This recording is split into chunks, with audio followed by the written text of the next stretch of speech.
io ai Veneti dovevo dare una risposta rispetto alla questione che ho posto. Loro tre non si ricandidano.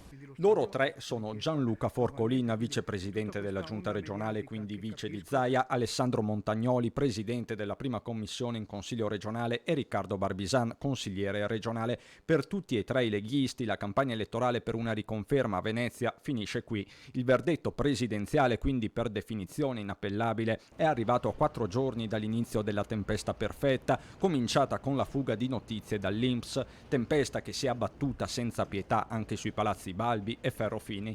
Storia recente quella del bonus da 600 euro che il governatore veneto ha ripercorso, ricordando di essere stato il primo politico italiano a promuovere un'operazione verità. Quando io ho visto la famosa agenzia nazionale domenica pomeriggio, forse è accaduto, e leggo questa agenzia sibillina nella quale si parla dei famosi 5 parlamentari, e poi vedo e altri amministratori comunali e regionali, ho detto come regionali? Cos'è sta roba? Ho subito, lasciatemelo che vi ricostruisca la storia, ho subito scritto a tutti i miei consiglieri, abbiamo la fortuna di avere una chat, e ho chiesto ad ognuno, ditemi se avete mai percepito o richiesto un bonus, sì o no. Un out-out che ha portato all'emersione dei tre nomi e alle rispettive ricostruzioni. Tutti hanno avuto un colloquio con Zaia che riconferma come la posizione di Forcolin sia diversa, ma che la premessa per la decisione sia stata la richiesta e non la ricezione effettiva del bonus. I cittadini partono da un presupposto e il ragionamento è partito da un presupposto dalla presentazione della domanda.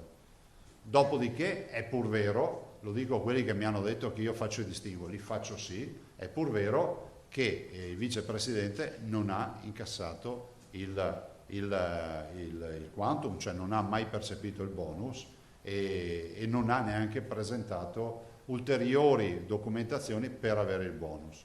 Forcolin, peraltro, prima del verdetto aveva comunque già rassegnato le dimissioni da vicepresidente e assessore, dicendo in una lettera aperta di aver preso la decisione a testa alta e di essere profondamente amareggiato per la violenza mediatica e la macchina del fango cui è stato sottoposto. Ad anticipare la decisione finale anche Riccardo Barbisan, sempre con lettera aperta. Resta un posto vacante in giunta, ma Zaia non ha intenzione di riempire la casella. Non farò nessuna nomina, perché lo trovo irrispettoso nei confronti dei Veneti a 40 giorni dalle elezioni a fare una nomina. E le deleghe non so se le distribuirò, le tengo io oppure le distribuirò e si chiude questa vicenda dolorosa.